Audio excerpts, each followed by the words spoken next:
नमस्कार, स्वागत है बिताना एजुकेशन के ऑनलाइन क्लासेस में। हम लोग इसके पिछली क्लास में मध्यकालीन भारत के इतिहास के क्रम में हमने समझा था कि गुलाम वंश के बाद हमने खिलजी वंश को समझा था। खिलजी वंश का अंतिम शासक हमने बताया था खुसरो खां। तो ध्यान रखेंगे कि खुसरो खां से पहले जो था वह था बहराम शाह, जिसकी हत्या जो है गाजी मलिक के द्वारा कर दी जाती है। और गाजी मलिक ने बहराम शाह की हत्या करने के उपरांत आप देखेंगे कि खुसरो खां जो है कुछ अमीरों की सहायता लेकर और जो बहराम शाह के जो समर्थक लोग थे उनकी सहायता लेकर गद्दी पर आसीन होता है। लेकिन वह ज्यादा दिनों तक गद्दी पर नहीं रह पाता है, मात्र 2 महीने ही रहता है खुसरो खां कि गाजी मलिक ने अपने समर्थकों के साथ उसे कुछ उलेमा वर्ग के लोगों के साथ जो है उसको पदच्युत कर देता है, पद से उसे हटा देता है और स्वयं सत्ता का शासक बन जाता है। और इसने एक नए वंश को नींव रख दी जिसका नाम था तुगलक वंश। तो तुगलक वंश जो है 1320 ईस्वी से लेकर 1398 ईस्वी तक आता है। कहीं कहीं किसी पुस्तक में यह 1414 तक जाता है। कारण क्या है कि तुगलक वंश में देखेंगे कि वास्तविक जो शासक थे वह 1398 तक ही रहते हैं। लेकिन 1398 के बाद जब तैमूर लंग का आक्रमण होने लगता है तो उस समय जो है जो शासक थे वह कमजोर शासक थे, एक नाम मात्र के शासन के रूप में चल रहे थे। तो कुछ इतिहासकार जो है 1414 तक इसका शासन काल बताते हैं। हमने बताया कि तुगलक वंश की जो नींव रखी वह रखा था गाजी मलिक ने। गाजी मलिक ने बहराम शाह की हत्या कर साथ में खुसरो खां को पदच्युत करके स्वयं दिल्ली सल्तनत का शासक बन जाता है और यह एक नए वंश को रख देता है जिस वंश का नाम है तुगलक वंश। यह जो है गाजी मलिक जब शासक के रूप में आता है तो उसने अपना नाम परिवर्तन कर यानी गियासुद्दीन तुगलक के नाम से यह प्रसिद्ध होता है और स्वयं को राज्याभिषेक करता है दिल्ली सल्तनत के शासक के रूप में। इधर देखेंगे कि उसने अलाउद्दीन की तरह ही सैन्य व्यवस्था को बनाए रखा और साथ ही एक और काम किया कि अलाउद्दीन खिलजी जो सेना को या किसी व्यक्ति को पेंशन के रूप में या वेतन के रूप में या किसी पुरस्कार के रूप में भूमि दान में दिया गया था उसे अलाउद्दीन खिलजी ने वापस ले लिया, जिसे आप देखेंगे जिसे खालसा भूमि कहा जाता है। और उस खालसा भूमि को वापस ले लिया था। इसने क्या किया, गियासुद्दीन तुगलक ने उस भूमि को पुनः उस सभी अमीरों में बांट देता है। लेकिन जो अलाउद्दीन खिलजी के द्वारा जो सेना की व्यवस्था थी, सेना व्यवस्था में जो हुलिया लिखने की प्रथा थी या फिर आप देखेंगे घोड़ा दागने की प्रथा जो थी उसे फिर से इसने लागू किया इसने गियासुद्दीन तुगलक ने और सेना को अपनी मजबूत व्यवस्था के साथ इसको शासन व्यवस्था में लाया। इसी में आप देखेंगे कि गाजी मलिक अर्थात गियासुद्दीन तुगलक के समय में 29 बार मंगोलों का आक्रमण होता है, लेकिन इन सभी मंगोल के आक्रमणों को भारत के बाहर ही करता है और मंगोल को भारत में प्रवेश नहीं होने देता है गियासुद्दीन तुगलक। वह एक ऐसा प्रथम सल्तनत शासक था जिसने नहरों का निर्माण कराया, कृत्रिम नहर का निर्माण करवाया जिससे कि सिंचाई व्यवस्था को सुदृढ़ किया जा सके। प्रश्न आपसे आते हैं ऑब्जेक्टिव टाइप में कि कौन दिल्ली का सल्तनत शासक था जिसने कृत्रिम नहर का निर्माण करवाया। तो कृत्रिम नहर का निर्माण कराने वाला था गियासुद्दीन तुगलक। लेकिन जब प्राचीन भारत के इतिहास में समझे तो अशोक के समय में फिर आप देखेंगे अशोक नहीं चंद्रगुप्त मौर्य के समय में उधर आप देखेंगे एक नहर बनता है जो हमने बताया सौराष्ट्र क्षेत्र में नहर का निर्माण पहले चंद्रगुप्त मौर्य ने कराया था। उसके बाद इधर दिल्ली सल्तनत शासक में गियासुद्दीन तुगलक ने सिंचाई व्यवस्था को सुदृढ़ करने के लिए नहर का निर्माण कराता है।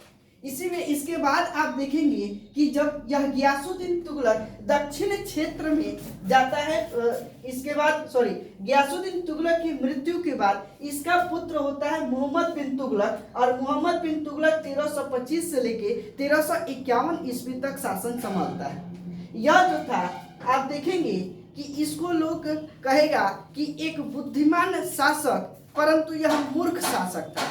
बुद्धिमान और मूर्ख शासक था। यह 100 साल बाद की घटना को सोचकर उसके अनुसार यह शासन करता था। इसका सोचना था कि इसके आगे वाले साल में क्या होगा और उस हिसाब से यह शासन करता था, बहुत आगे सोचता था। तो एक बुद्धिमान शासक था परंतु यह मूर्ख शासक था। इसके समय में देखेंगे कि यह जो है जूना खा के नाम से, चूंकि इसका पुत्र होता है जूना खा, और जूना खा जो है मोहम्मद बिन तुगलक के नाम से गद्दी पर आसीन होता है 1325 ईस्वी में। और इतिहास में इसे बुद्धिमान मूर्ख शासक कहा जाता है, इसे बुद्धिमान। और हालांकि पूरे दिल्ली सल्तनत शासकों के रूप में सबसे तेज और सबसे शिक्षित व्यक्ति जो था वह था मोहम्मद बिन तुगलक, जिसे हम MBT भी कहते हैं। मोहम्मद बिन तुगलक जिसे MBT भी कहेंगे, मोहम्मद बिन तुगलक। और यह सबसे बुद्धिमान शासक था। इसने 5 प्रकार का जो है, इसने 5 प्रथा यानी 5 अभियान चलाया, लेकिन सारे अभियान इसके असफल हो गए।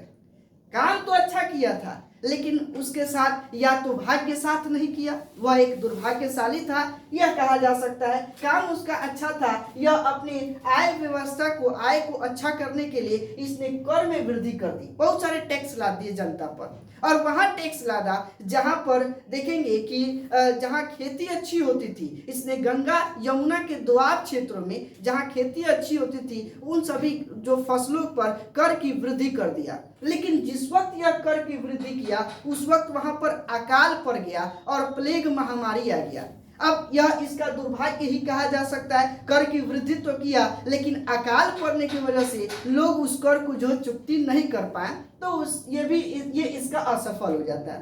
दूसरा, मोहम्मद बिन तुगलक ने अपने राजधानी को परिवर्तन कर दिया।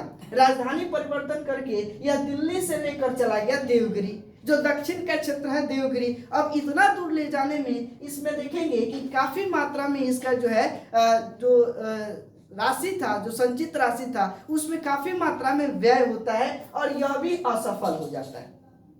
इसके बाद इसने तीसरा योजना बनाया सांकेतिक मुद्रा। सांकेतिक मुद्रा में सोने, चांदी, तांबे और कांसी के कई प्रकार के मुद्रा बनाया और वह मुद्रा देखेंगे कि बाद में बाजार में लोग भी ढालना शुरू कर दिया, इसलिए यह भी जो है यह असफल हो जाता है।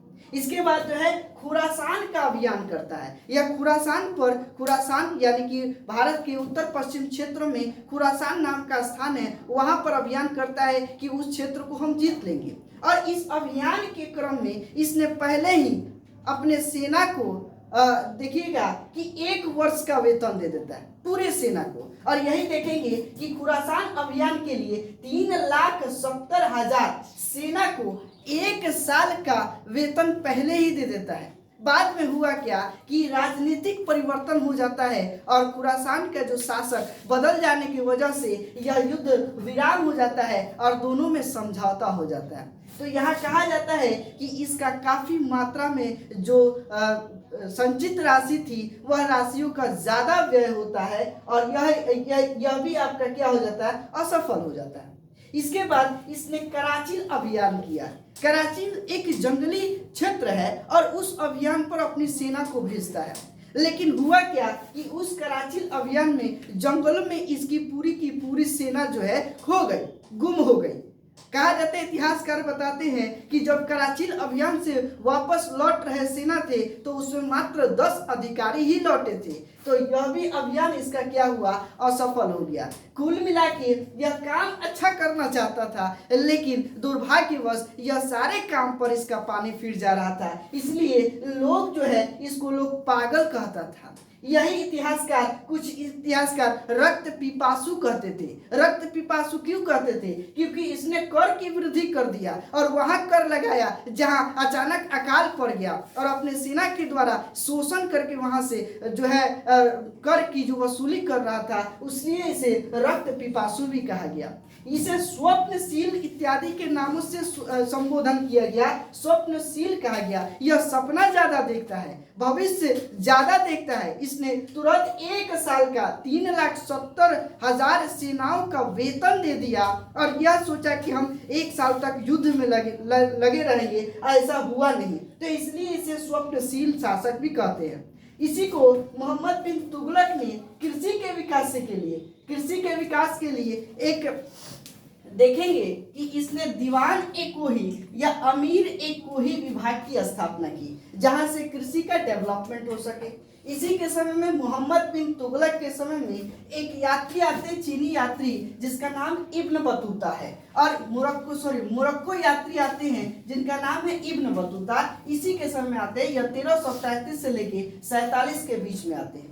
इसने अपनी पूरी यात्रा का विवरणी एक पुस्तक रेहला नामक पुस्तक में लिखी। अब आपसे एग्जाम में क्वेश्चन आता है कि रेहला नामक पुस्तक किसकी रचना है, तो इब्न बतूता की। इसमें क्या दिया गया है, तो इब्न बतूता की भारत यात्रा की विवरणी दिया गया है। इब्न बतूता कहाँ का यात्री था, तो मोरक्को का यात्री था। बाद में इसे जो है अंत में देखेंगे कि इसे दिल्ली का काजी नियुक्त कर दिया जाता है। इब्न बतूता को दिल्ली का काजी कौन नियुक्त करता है, मोहम्मद बिन तुगलक के शासन में होता है। काजी का अर्थ होता है जज होता है। जैसे आपने एक नाम सुना होगा कि मियाँ बीबी राजी, तो क्या करेगा काजी। काजी का मतलब क्या होता है, जज होता है। जब मियाँ बीबी राजी है तो जज भी क्या करेगा, वही होता है काजी। इसे दिल्ली का जज जो है बना दिया जाता है इब्न बतूता को। और अंत में देखेंगे कि 1342 में इसे दूत के रूप में चीन भेजा जाता है।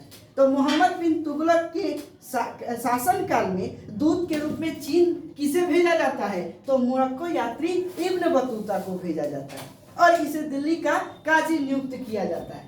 इसी के समय में देखेंगे कि जो मोहम्मद बिन तुगलक था, इसने दक्षिण भारत में अभियान करता है, लेकिन वहां पर दो नगर का स्थापना करता है, एक विजयनगर और एक बहमनी राज्य। यह दो नगर की स्थापना होती है इसी के समय में, मोहम्मद बिन तुगलक के समय में। इसकी मृत्यु पर एक इतिहासकार नाम है बदायूनी। यह बदायूनी अंत में लिखते क्या है कि अंततः लोगों को उससे और उसे लोगों से मुक्ति मिल गई, कारण कि लोग भी मोहम्मद बिन तुगलक से परेशान थे और मोहम्मद बिन तुगलक भी लोगों से परेशान थे। इसलिए इसने बदायूनी ने लिखा कि अंततः लोगों को उससे और लोगों से उसको मुक्ति मिल गई। ऐसा प्रश्न आता है कि यह कथन किसके द्वारा लिखा गया है, बदायूनी के द्वारा।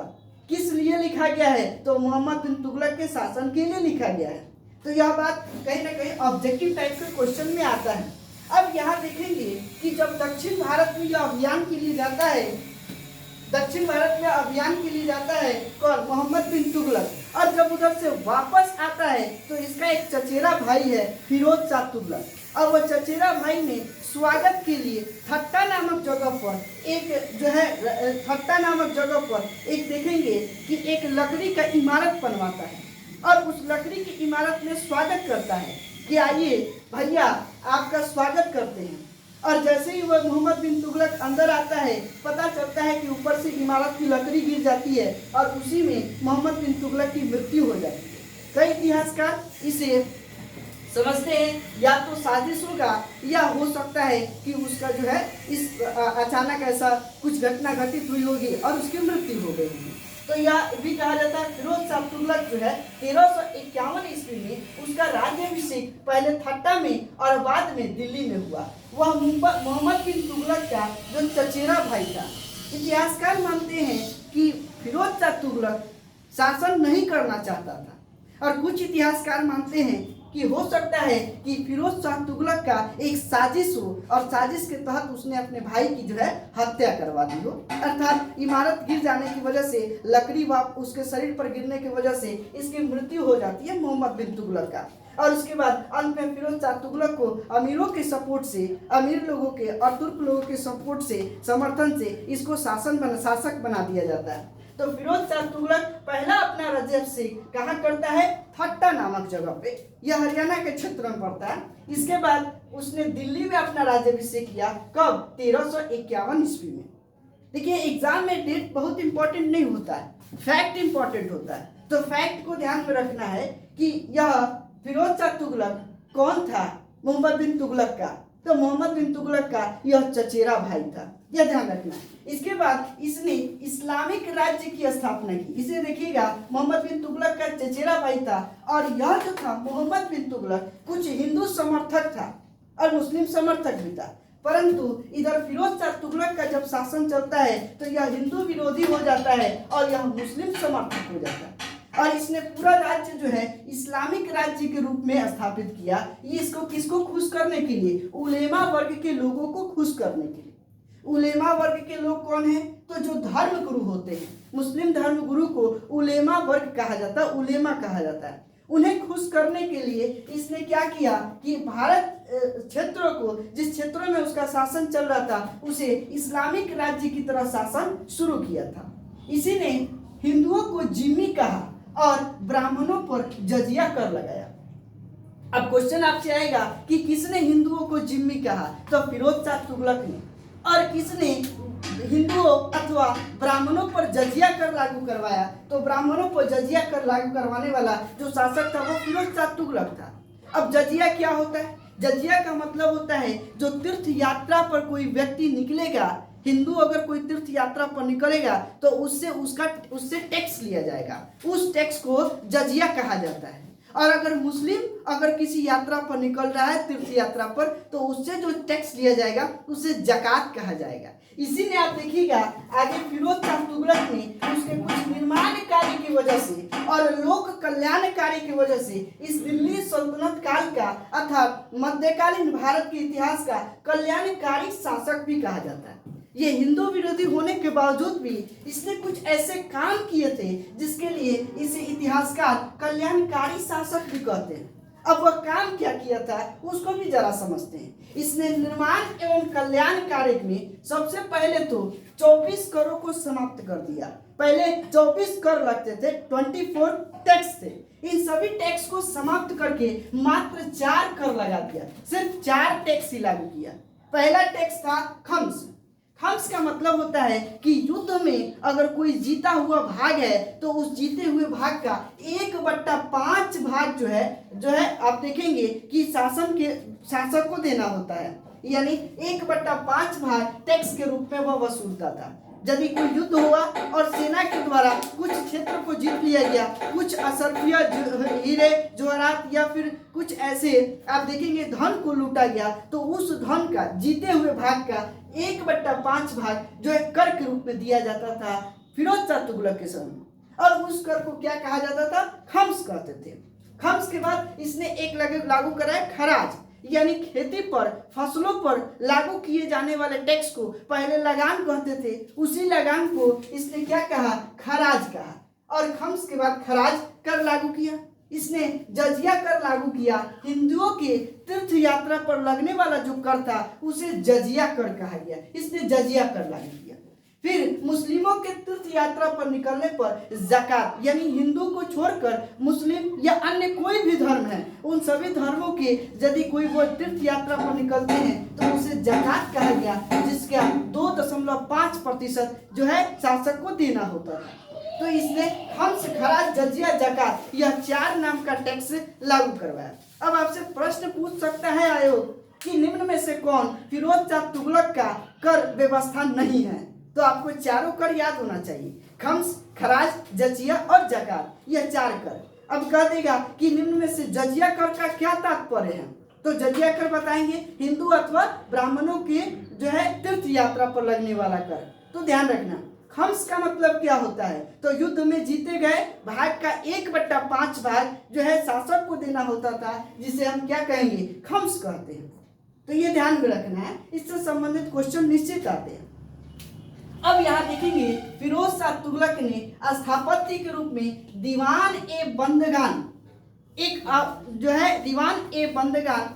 आयोग स्थापित किया। और इस दीवान ए बंदगान में ये क्या होता था? तो दासों की देख रेख होती थी।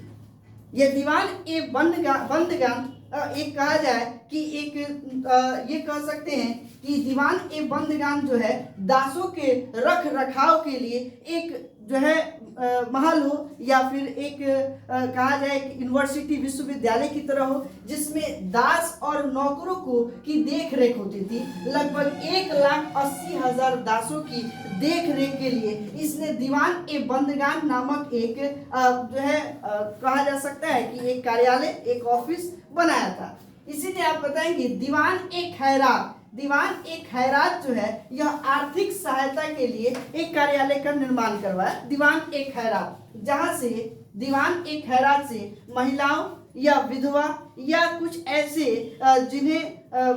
जिन्हें आर्थिक सहायता चाहिए था उनके लिए दीवान ए खैरात नामक विभाग की स्थापना की। उसी तरीके से दारुल सफा विभाग, यह दारुल सफा विभाग में यह खैराती अस्पताल था जहां मुफ्त चिकित्सा होती थी। फ्री में किसी को चिकित्सा करवाना हो तो उसके लिए दारुल सफा नाम का विभाग स्थापित किया था। इसी ने यह स्थापत्य के रूप में इसने लोक निर्माण विभाग में आप देखेंगे कि लोगों के लिए लगभग 300 नगर, 300 मेगा सिटीज बनाया, 300 नगरों का निर्माण, जिसमें महत्वपूर्ण के रूप में हिसार नगर, फतेहपुर नगर, जौनपुर नगर, फिरोजपुर नगर, फिरोजाबाद नगर, ये सब प्रमुख नगर की स्थापना फिरोज शाह तुगलक के समय में हुआ। इसी ने करवाया, भारत क्षेत्रों में लगभग 300 नगरों की स्थापना करवाया। साथ ही आप देखेंगे कि इसने नहर का निर्माण जो मोहम्मद बिन तुगलक ने करवाया था उसमें 5 बड़े बड़े नहर बनवाए, और 5 बड़े नहर बनवाए, तालाब बनवाए, कुएं बनवाए इत्यादि जो लोक निर्माण कार्य में है। इसी तरीके से देखेंगे उसने हक ए सर्च नामक एक सिंचाई कर जो है लागू करवाया जो 1/10 था। देखिए लगान अलग हो गया, खराज अलग हो गया, खराज के अलावा एक और कर था। यदि इधर देखेंगे कि सतलज नदी पर बने हुए जो बड़े नहर है उस नहरों के द्वारा अगर कोई सिंचाई करता है तो उस लगान के अलावा, यानी आप देखेंगे खराज के अलावा 1/10 बार सिंचाई कर देना होता था, जिसे हक ए सर्च नाम का एक कर कहा गया। इसी के बाद देखेंगे इसने 1200 नए फलों का बाग बनवाया, यानी फलों का बाग लगवाने वाला कौन था? फिरोज शाह तुगलक। और टोटल 1200 बगीचे लगवाए, 1200 बाग लगवाया। इसी ने देखिएगा लोक कल्याण कार्य में अनुवाद विभाग की स्थापना की। इसमें क्या होता था कि यदि कोई हिंदी का है तो उसे फारसी में अनुवाद कराना, या आप देखेंगे कि यदि कोई ऐसे पुस्तक है जो दूसरी भाषा में है उसको अपने सहूलियत के अनुसार उसे फारसी में, अरबी में अनुवाद कराने के लिए उसने एक विभाग की स्थापना की जिसका नाम था अनुवाद विभाग। फिरोज शाह तुगलक के समय में ही आप देखेंगे कि इसके समय में जो मुख्य वास्तुकार थे उसका नाम है मलिक गाजी सहन। प्रश्न आता है मलिक गाजी सहन वास्तुकार किसके समय में थे? तो फिरोज शाह तुगलक के समय में थे। इसने आप देखेंगे कि सिक्कों पर खलीफा का नाम लिखवाया, क्योंकि यह इस्लामिक राज्य बनाना चाहता था और इसने सिक्कों पर खलीफा का नाम इसलिए लिखवाया ताकि खलीफा प्रसन्न हो, खुश हो, उलेमा वर्ग के लोग खुश हो। उसके लिए फिरोज शाह तुगलक ने खलीफा का नाम अंकित करवाया, किस पर? तो मुद्राओं पे। और इसी ने आप देखेंगे कि फिरोज शाह तुगलक ने मेरठ और टोपरा जगह पर जो अशोक स्तंभ पड़े हुए थे तो उस अशोक स्तंभ को दिल्ली लेके आया। मेरठ जो है जो आप देखेंगे उत्तर प्रदेश के क्षेत्र में है, और टोपरा जो है हरियाणा के क्षेत्र में। हरियाणा के टोपरा में अशोक स्तंभ गिरा पड़ा था और उस अशोक स्तंभ को खिंचवा कर और कहाँ लेकर गया? तो दिल्ली में लेकर गया। कौन? तो फिरोज शाह तुगलक। यह बात ध्यान में रखना है। फिरोज शाह तुगलक ने कुछ एक किताब पुस्तक लिखी जिसका नाम है फुतुहात ए फिरोज शाही। फुतुहात ए फिरोज शाही के लेखक स्वयं फिरोज शाह है, और इसके दरबार में रहने वाला एक लेखक है बर्नी, एक लेखक इतिहासकार बर्नी है। इसने जो है तारीख ए फिरोज शाही और फतवा ए जहादारी नाम की 2 पुस्तक की रचना की। तारीख ए फिरोज शाही किसकी रचना है? तो बर्नी की। उसी तरीके से फतवा ए जहादारी किसकी रचना है? तो बर्नी की। यह बर्नी किसके दरबार में रहता था? फिरोज शाह तुगलक के दरबार में रहता था। इसके बाद हम देखेंगे कि इसके बाद जो शासन आते हैं, जो इसके बाद के जो शासक आते हैं, उसके बाद आते हैं नसरुद्दीन महमूद तुगलक। नसरुद्दीन महमूद तुगलक 1394 से लेकर और 1412 ईस्वी तक रहते हैं। तो इसके बाद जो भी शासक आते हैं वह धीरे धीरे जो है फिरोज शाह तुगलक के बाद के जो शासक आएंगे वह आप देखेंगे कि सल्तनत काल जो है पतन की दिशा में बढ़ जाता है, और अंत में जो है आप देखेंगे कि जब इधर आपका तैमूर लंग का आक्रमण होता है 1398 में, और तैमूर लंग जब आक्रमण करते हैं भारत पर तो दिल्ली में बहुत लूटपाट मचाते हैं। बहुत बड़ी मात्रा में सोने चांदी हीरे जवाहरात अशरफियों को लूट कर लेकर चले जाते हैं तैमूर में और पूरे क्षेत्रों को वो जीत जाते हैं। अब जाने के क्रम में आप देखेंगे कि अंत में खिज्र खां जो तैमूर लंग का सेनापति था, खिज्र खां को लाहौर में छोड़ देते हैं कि तुम लाहौर क्षेत्र में शासन करो। और वही खिज्र खां बाद में एक नए वंश को स्थापित करता है जिसका नाम होता है सैयद वंश। और इस समय आप देखेंगे कि तुगलक वंश का अंतिम शासक के रूप में नसीरुद्दीन महमूद तुगलक आता है जो 1394 से लेके 1412 तक या 1414 तक का शासन माना जाता है। जब खिज्र खां आता है तो कहा जाता है कि सैयद वंश के समय में जो दिल्ली सल्तनत का शासन था मात्र दिल्ली से लेकर और पालम तक ही क्षेत्र रह गया था। जो पूरे भारत में दिल्ली सल्तनत का शासन चल रहा था, अब वो जो है खिज्र खां के समय में जब सैयद वंश की स्थापना होती है तो उस समय उसको मात्र दिल्ली से लेकर और पालम तक का ही क्षेत्र उसको मिलता है। और इस तरीके से हमने समझा कि तुगलक वंश किस प्रकार जो है डेवलप हुआ और कैसे उसका पतन होता है। इसके बाद हम लोग अगले क्लास के वीडियो में समझेंगे कि सैयद वंश और लोधी वंश, ये दो इम्पोर्टेंट है। और उसके बाद हम लोग का या विशेष रूप से एक टॉपिक हम लोग का कंप्लीट हो जाएगा जो कि दिल्ली सल्तनत काल होगा। अब इसके बाद मिलते हैं हम अगले क्लास के साथ। अगर हमारा वीडियो को आप देख रहे हैं तो वीडियो को लाइक ज़रूर करें और अगर चैनल को अब तक आपने सब्सक्राइब नहीं किया तो बिल्कुल सब्सक्राइब कर दें और अपने दोस्तों के साथ शेयर करना ना भूलें। Thank you, thanks a lot.